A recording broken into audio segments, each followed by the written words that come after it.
It's time to take a look at the All-Star Game roster, both my picks, reality, and I have some other thoughts. This is Locked On MLB.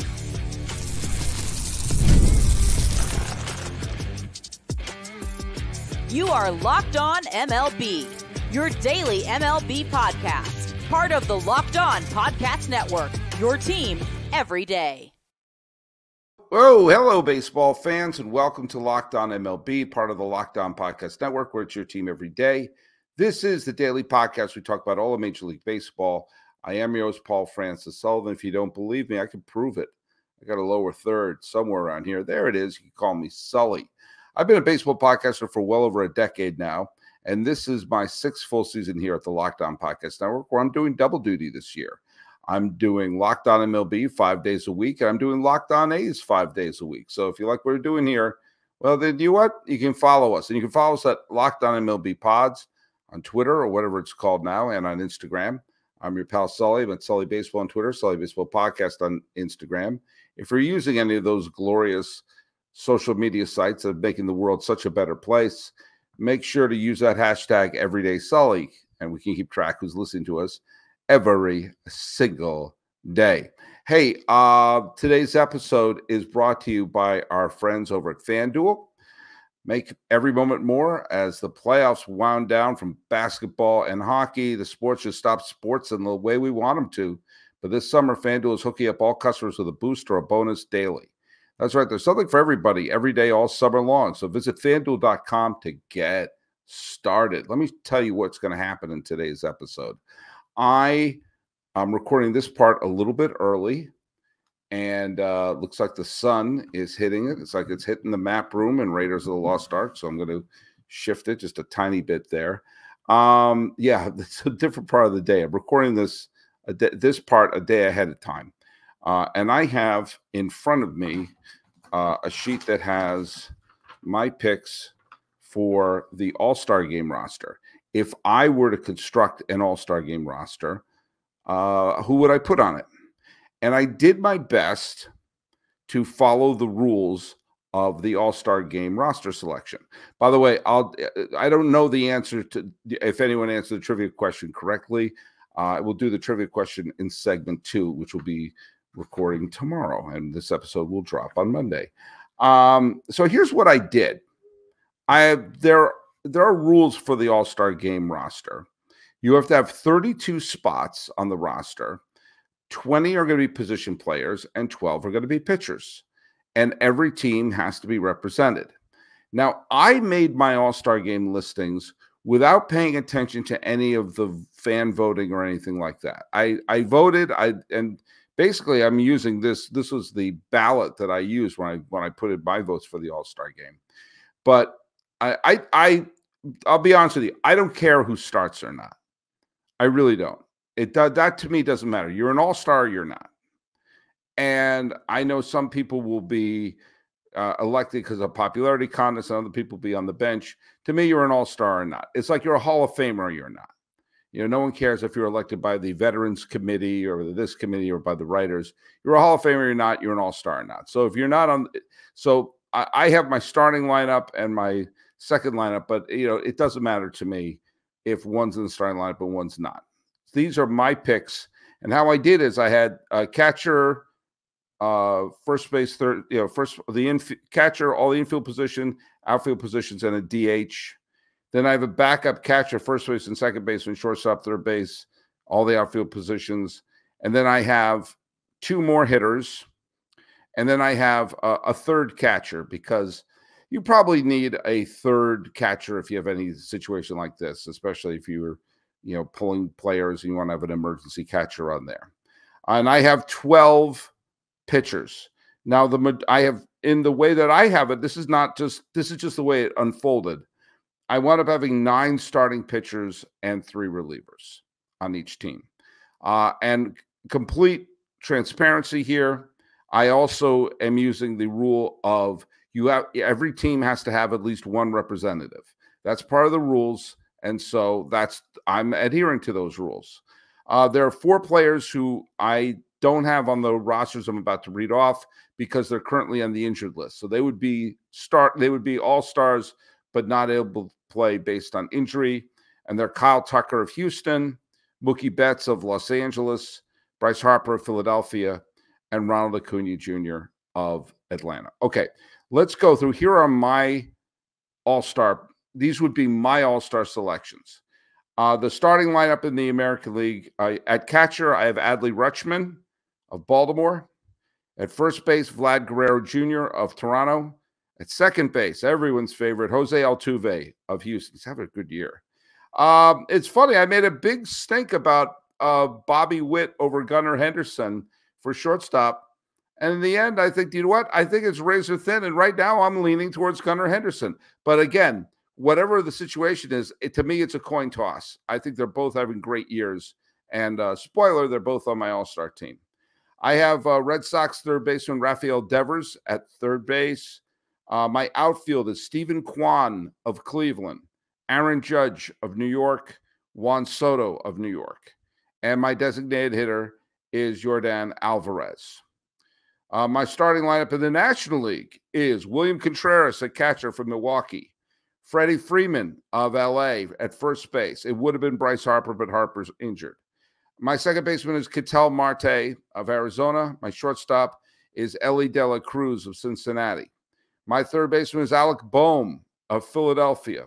My outfield is Brian Reynolds of Pittsburgh, Christian Yelich of Milwaukee, and Fernando Tatis Jr. of San Diego. And the starting DH is Shohei Ohtani from Los Angeles. Okay, here are my bench players. Here's the non-starting position players from the American League. Reserve catchers, Salvador Perez of KC and Yainer Diaz of Houston. Reserve first baseman, Josh Naylor of Cleveland. Reserve second baseman, Marcus Semien of Texas. Shortstop, Bobby Witt Jr. and Carlos Correa. Third base, Jose Miranda of Minnesota and Jose Ramirez of Cleveland. Reserve outfielders, I have Riley Green of Detroit, Jared Duran of Boston, and Brent Rooker of the A's. My bench for the National League are reserve catchers Will Smith of LA and Elias Diaz of Colorado. My reserve first baseman is Christian Walker of Arizona. Reserve second baseman is Bryce Terang of Milwaukee. My reserve shortstops are Mason Wynn of St. Louis and C.J. Abrams of Washington. My reserve third baseman is Luis Arraez from the San Diego Padres. My backup outfielders include Jurickson Profar of San Diego, Ian Happ of Chicago, Brandon Nimmo. I know people think I've been trashing Brandon Nimmo. I'm not. He's on my all-star team from the Mets. And Marcell Ozuna from the Atlanta Braves. Okay, my pitching staffs. And these are I'm just going to list them out. Seth Lugo, Kansas City. Tyler Anderson, Angels. Ronel Blanco, Astros. Garrett Crochet, the White Sox. Corbin Burns, Baltimore. Logan Gilbert, Seattle. Eric Fedde, White Sox. Tanner Houck, Red Sox. Tarek Skubal from Detroit. I needed a Tampa Bay representative, and so I have Pete Fairbanks in there.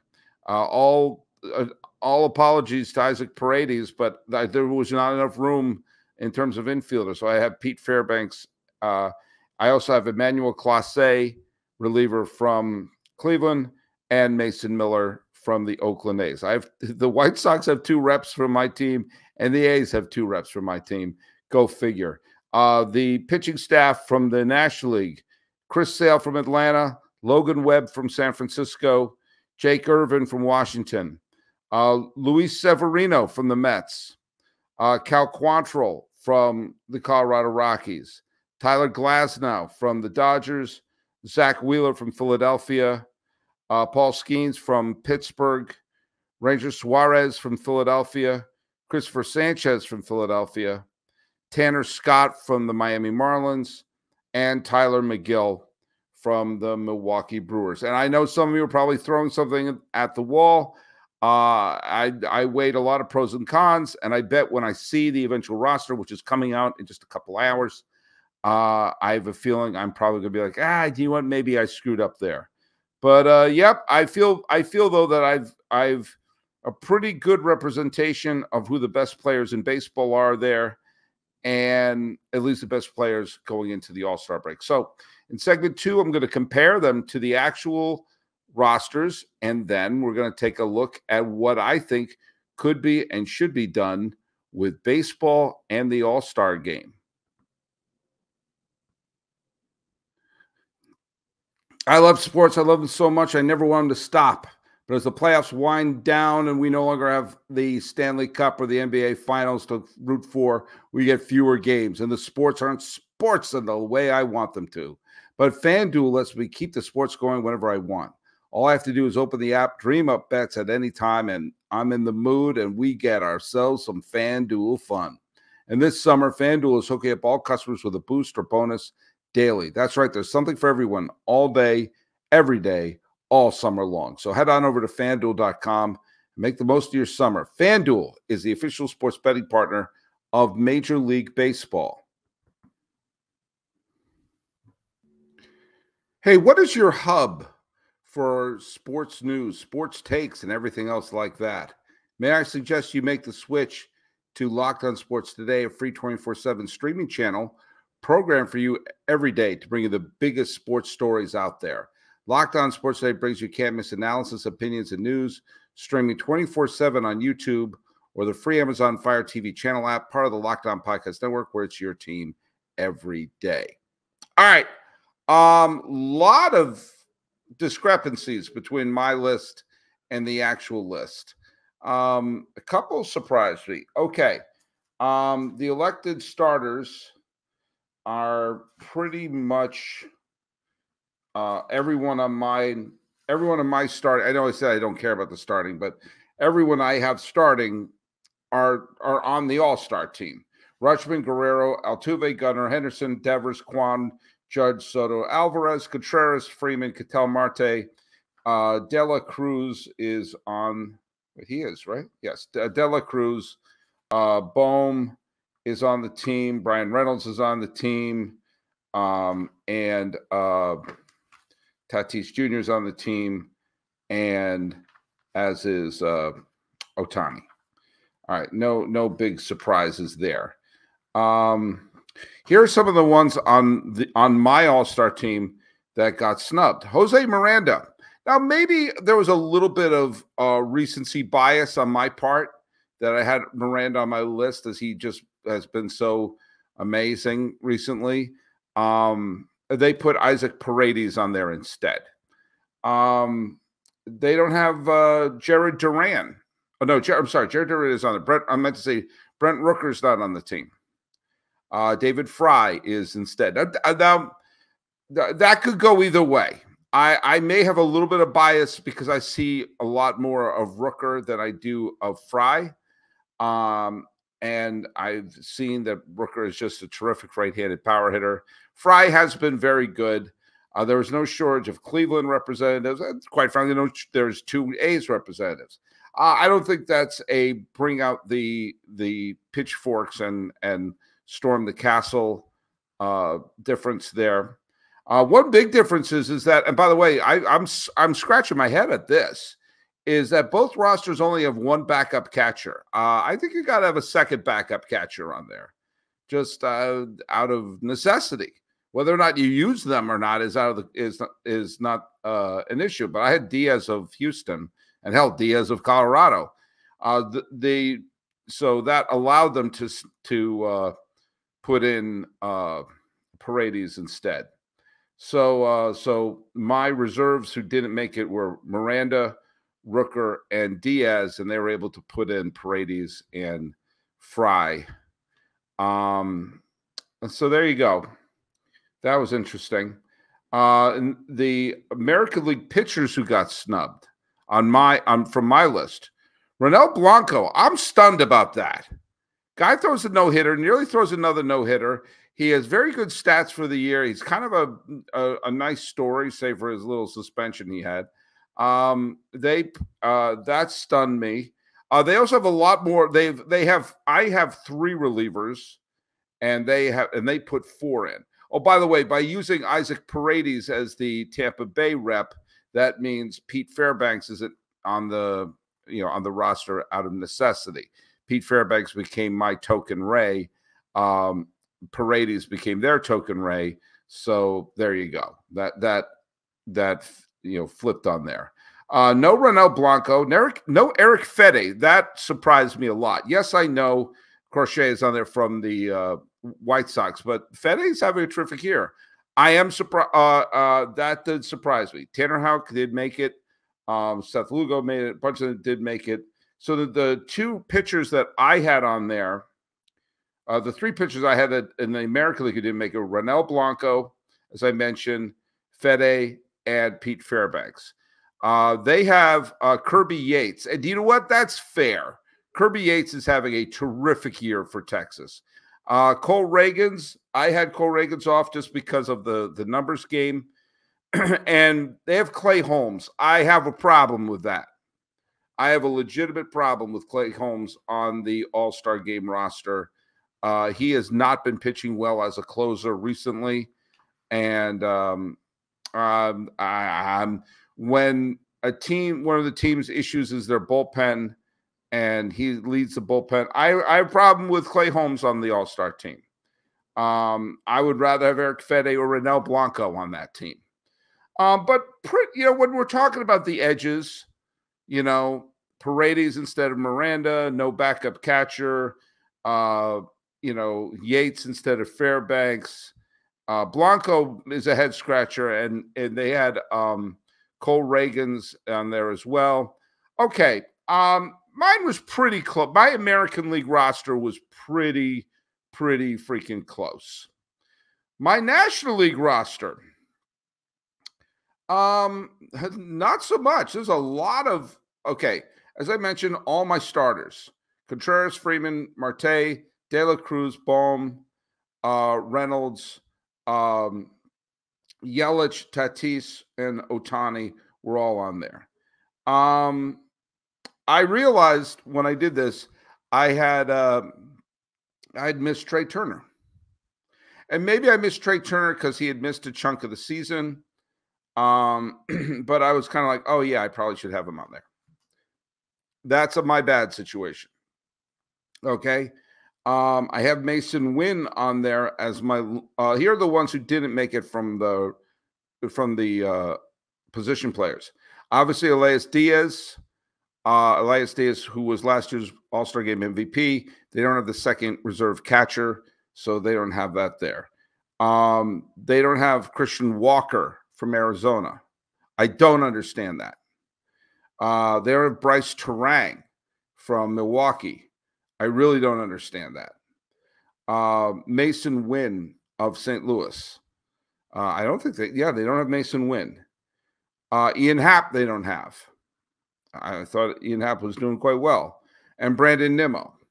The Mets representative now some of the ones they had Pete Alonso instead of Brandon Nimmo. I love Pete Alonso. I don't get that. I would have Nimmo 1,000 times over. I would have Christian Walker 1,000 times over. Terang, in some of the other ones they have instead include, as I mentioned, they don't have the second reserve infielder. Ramos from San Francisco. Okay.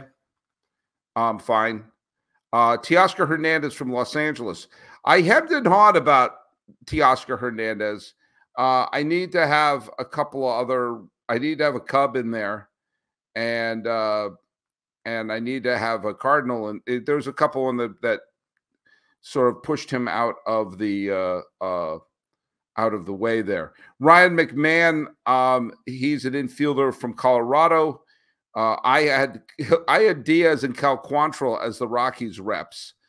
So here it's Ryan McMahon. Jackson Merrill of San Diego. I don't have a problem with that. I probably would have had Ian Happ ahead of him come at me. They still list Mookie Betts. Mookie Betts, of course, is injured. So they did have Will Smith and they did have C.J. Abrams. But a couple of head scratchers there for me. And a bunch of the pitchers that I listed who were not included include Jake Irvin of Washington. I don't understand that. I had Severino of the Mets, Cal Quantrill of Colorado, Tyler McGill of Milwaukee, and Christopher Sanchez of Philadelphia. Those are the snubs from my personal one. They had instead, again, a couple more relievers. They had two from Philadelphia, Matt Strom and Jeff Hoffman. I have no problem with either one of them. They're having very good years. They have Ryan Helsley of St. Louis, okay, and Robert Suarez from San Diego. Okay, cases can be made for all of them. I think Sanchez deserves to be on there from Philadelphia. I had only 3 relievers. They have 5 relievers, so that took away some of the starting pitcher things. They have Imanaga from Chicago. I don't have a problem with that. And they have Ronaldo Lopez from Atlanta. Again, I don't have an issue with any of those. I think arguments can be made for the ones that I picked and the ones that wound up getting picked. And inevitably, someone will either get injured or bow out, and some of these other names will be put in. The ones that I really I scratch my head at: Christian Walker of Arizona, Bryce Terang of Milwaukee, Ronel Blanco of Houston, and Christopher Sanchez of Philadelphia. Those are the 4 that I really think are like, come on, they're all stars this year. Put them in there. But well, you know, I didn't do that badly. I didn't do that badly of picking them. But when we come back, we're going to talk a little bit about. I have some thoughts about the All-Star game that I've expressed over the years. And I think we got to take a good long look at what the All-Star game really is. And when people are wondering about, well, how do we make it relevant? Well, we have to adapt because, let's face it, the purpose of the All-Star game, its original purpose, doesn't matter anymore. PrizePicks is America's #1 daily fantasy sports app with over 5 million active members. PrizePicks is the easiest and most exciting way to play fantasy sports. And unlike other apps, on PrizePicks, it's just you against the numbers. All you have to do is pick more or less than on 2 to 6 player stat projections and watch the winnings roll in. And get it on the daily action with your friends and become of the PrizePicks community today. You can now win up to 100 times your money on PrizePicks with as little as 4 correct picks. You could turn $10 into $1,000. And PrizePicks is available in more than 30 states across this country, including Texas, Georgia, and here in California. Download the PrizePicks app today and use the code LOCKEDONMLB for a first deposit match up to $100. That's code LOCKEDONMLB on PrizePicks for a deposit match of $100. Pick more, pick less. With PrizePicks, it's really that easy. You know, we here at Locked On MLB, really, we pride ourselves on being there to cover baseball the best we can do it all year long, whether it's the offseason, whether it's the draft, spring training, the playoffs, trades, Hall of Fame, it's year-round. You know what else is year-round? Collection seasons. Just because tax season is over doesn't mean the IRS will stop coming after you for unfiled taxes. The IRS can garnish your wages, levy your bank accounts, and even seize your property. The IRS will be looking out for you. Don't let them target you. Let the licensed professionals and tax experts at Tax Network USA go to bat for you. I've worked for a lot of different media companies, and some of them pay you with cash. Some of them pay you with personal checks, but almost none of them take the taxes out. They just hand you a 1099. If I didn't have folks like at Tax Network USA going to bat for me, I could get absolutely snowed on tax day with all sorts of unpaid taxes. I don't want to be in that trouble. With over 14 years of experience and an A+ rating by the Better Business Bureau, Tax Network USA have saved their clients over $1 billion in tax debt. Whether you owe taxes, have complicated matters like my 1099s that require planning, or finally hit that parlay this season and need help correctly filing, call 1-800-549-1000 or visit tnusa.com/lockedon. Be sure to mention Locked On MLB at checkout, and you'll receive a $250 discount on their services. Tax Network USA, have them go to bat for you. Hey, this is a reminder that Locked On has begun the first ever national sports 24/7 streaming channel on YouTube. Now it's available on the Amazon Fire TV and the free Fire TV channel app. Locked On Sports Today is here for you 24/7, covering the top sports stories of the day with the local experts of Locked On, plus our national shows covering every league. Find Locked On Sports Today now available on the free Fire TV channel app. You know, I've been screaming for years that baseball should start the season with the All-Star game. And for those who've been listening to me for a while, you know I can't shut up about that. Even the way it's presented now, you've got a red carpet, you got the introduction. It feels like the intro to something. It doesn't seem like the midway point. And the whole purpose of the All-Star game, well, its purpose was money. Its purpose was, it was the Great Depression, and they needed some things to boost the interest in baseball in the middle of the Depression. That's why the Baseball Hall of Fame was created. That's why the All-Star game was created. And there was a novelty to the All-Star game because the National League and the American League were indeed two different leagues. They had different league presidents. They had different rules. There was a commissioner that oversaw what was commonly called organized baseball. It wasn't called Major League Baseball back then, but it was called organized baseball. But the two leagues operated differently, separately, and there was no interleague play. In fact, the novelty of spring training was seeing interleague play because the teams were close by each other. And the novelty of the World Series was we're seeing the stars of this league, the best team of this league take on the best team of that league, and there you go. The All-Star game was let's take all the best players who never face each other and have them face off. Well, every single day there's an interleague game now. And so there is no difference between the American League and National League. And now that there's a universal DH, which I was never, I'm still not a fan of the universal DH. I like that one league had a completely different set of rules than the other. But now that it's all one, then there really is no difference.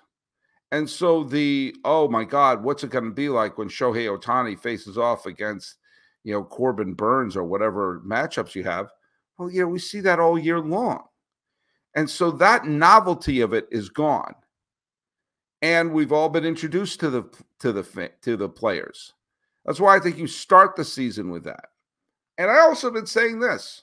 You have to adapt to the way people watch games and what interests them. One of the great things that gets a lot of attention and fury in baseball is a lot of flurry of trade activities. Now, I've made this point before, but I think you should listen to me. The trade deadline takes place around the end of August. And after that, teams can block other teams' trades by the waiver wire. That's why there's not as many trades made after August. Okay, well, hear me out.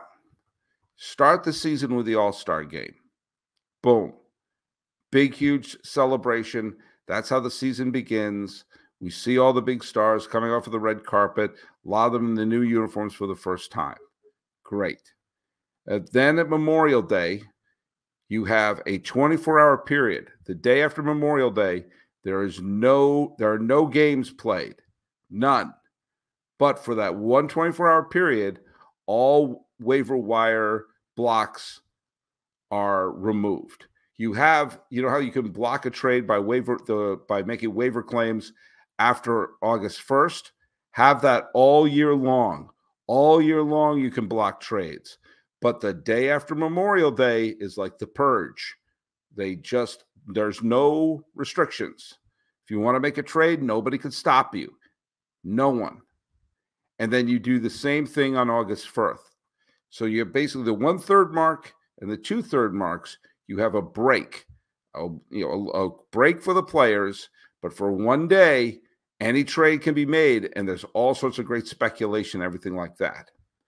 Short of that, you can have a break at the 1/3 mark and the 2/3 marks, except for one team, except for two teams at the 1/3 mark and two teams at the 2/3 marks. And that's where you play if you want to play the games in Korea, or if you want to play the games in London, or if you want to play the games in Birmingham, Alabama, if you want to play the game at the Field of Dreams site. And you have a big, huge, interesting, different game at the 1/3 mark and the 2/3 marks. I have no problem with baseball playing games in Korea or in Australia or in London or wherever. Just don't start the season there. That's what I have the issue with. To have the first game of the season played and then, kind of in a weird time zone, and then come back, and then the season resumes like a week and a half later. That to me will never make sense to me. But starting the season and having those big moment games throughout the strategic parts of the year, I think also making it so you can have flurries of trades at two specific times of the year. So if your team's really stinking at the 1/3 mark, you can unload some players, and some teams have images of a championship floating in their head could be aggressive early in May. But then there's that one day in August where all the waiver wire rules are relaxed and you got to make a deal. It'd be the closest we can have to excitement, like the NFL has with, or the NBA have with the draft. Baseball can't do that with the draft. You draft the number 1 pick overall, you're not going to see him in the major leagues for 2 or 3 years. It's not the same. Play to what gets people's interest. You have the news place to play a game, have a sense of excitement with that at the 1/3 mark and the 2/3 marks, and maybe you have the Hall of Fame game or something. But having the game, the All-Star game in the middle of the year, is the best way to get people's attention in 1933. It was fun, exciting, and innovative then, but it's not the same now. And you got to be able to adapt. Oh, by the way, I dropped the ball a little bit. I mentioned the fact that I recorded the first part earlier. The answer to the trivia question, which was what two Hall of Famers, what two Hall of Famer Red Sox have hit 30 home runs against the Yankees in their career? And Mega Austin 29 got it right. It's a complete guess, but David Ortiz and Ted Williams, that's both of them. Yep, Big Papi and the Splinter. All right, today's trivia question is this. Who was the last All-Star Game MVP to play on the team that went on to win the World Series that year? And I phrase it like that because even though he was the All-Star Game MVP for the eventual World Series champion, he was not on the World Series roster. And it wasn't because of injury. That is your trivia question. So follow us at Locked On MLB Pods on Twitter or on Instagram. I am your pal Sully. I'm at Sully Baseball on Twitter, Sully Baseball Podcast on Instagram. Comparing my all-star roster with reality and seeing some discrepancies. This has been Locked On MLB. I am your host, Paul Francis Sullivan. Please call me Sully.